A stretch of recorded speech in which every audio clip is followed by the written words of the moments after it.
Inanunsyo na ni Kevin Kiambao ang kanyang next step na paglalaro sa Korean Basketball League at yan ay magsisilbing isa sa kanyang stepping stone sa pangarap na makapaglaro sa NBA. Ang balitang Kiambao to Korea ay nabigay ng excitement sa mga media at fans ng KBL and dahil naling bilang KQ as a player na itinuturing daw and most likely the best collegiate player dito sa ating bansa. Well, ngayon pa lamang ay curious na ang karamihan sa bakuran ng KBL para dito sa ating kababayan at meron na rin comparison kung sino nga bang player sa Korea ang similar sa kanyang laro.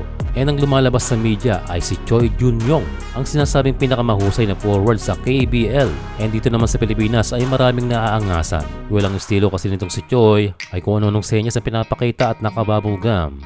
Pero hindi yan ang comparison kay KQ, kundi ang kanyang capability or simple style ng laro. Well, sa KBL scouting dito kay KQ, ito raw ay versatile na forward at matangkad. Well, tama sila dyan. Pero hintayin na lang natin kung ano nga ba ang misteryosong height ni KQ na kung saan ay pinaka-accurate daw ng bigay ng datos ang KBL pagdating sa sukatan ng laki. Isa pa sa nagustuhan nila kay KQ ay ang kanyang ball handling. Well, sabi nga ni Coach Tim na kayang maglaro ni Kiambao ng point guard. Kaya importante ang kanyang handles pagdating sa Korea. Well, I'm expecting na mag-improve pa si Kiambao sa area na yan pagpasok niya sa KBL. Another one is passing ability. Well, matagal nang alam ng marami that KQ is a good passer. Nakikita yan hindi lamang sa UAAP kundi sa mga FIBA tournaments. Malaking bagay yan dahil it will show his chemistry sa team and siyempre isa yung basketball IQ. Isang bagay na aabangan ng mga basketball fans dahil KQ will give them an entertaining basketball. And lastly ay ang kanyang defensive ability. We can expect na maraming blocks itong si KQ pagdating sa KBL. He has a good height for his athleticism. Pero syempre magandang ma-improve ang straight to depensa para kay Kiambao na ngayon ay pinapakita ni Carl Tamayo. So they can see Kevin as a promising player at naging hot topic itong ating kababayan dahil sa kanyang galing mismo. Walang expectation para kay KQ ay matulungan tong Goyang Sono Sky Gunners na kung saan ay kulelat ngayon sa standings.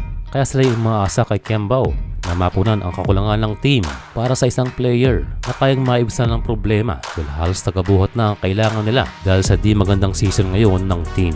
And finally for the coach, nabanggit na bilib ito sa ball handling ni Kiambao na napanood niya sa mga video ni KQ. Naniniwala si coach sa handling ni KQ na magiging positive effect ito para sa team.